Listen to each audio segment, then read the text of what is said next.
Well, good afternoon, New Spirit family. It is so good to be here with you for this week's devotional, hoping that this video finds you safe and blessed in the Lord.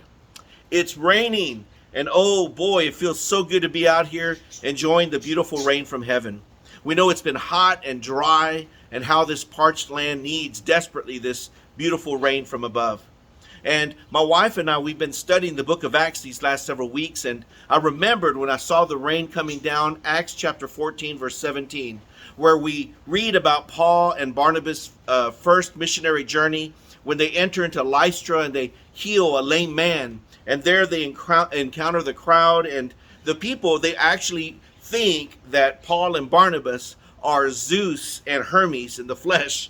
And of course, they immediately respond to that idea, and they say, no, we are just human, but let me tell you who did send us. And they begin to share about the living God. And we read starting in verse 15, after they tell them, look, we're only human here. They say, we are bringing you good news, telling you to turn from these worthless things to the living God, who made the heavens and the earth and the sea and everything in them.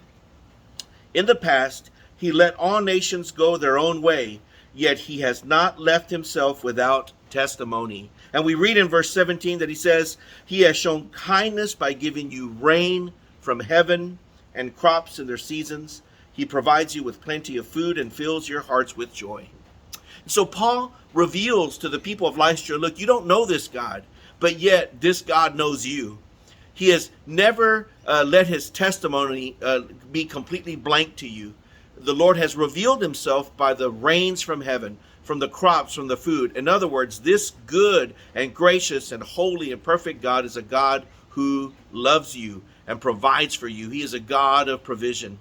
And so I think about this message from Paul here as he delivers the gospel to the people of Lystra. And I think about even today, where it's so easy just to see rain coming down as a form of precipitation coming from a cloud. But we really need to look beyond that. And that's what Paul is asking the people of Lystra to do. He's saying to them, yes, you've seen it rain year after year, but have you ever wondered where it really comes from?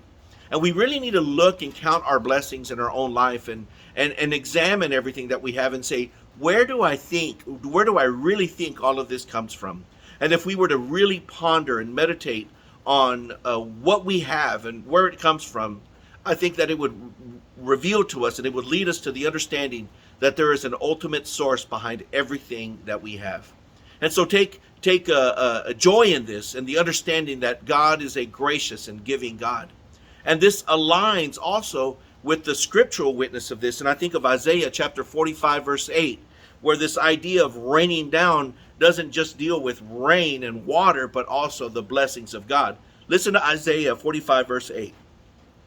You heavens above, rain down my righteousness. Let the clouds shower it down.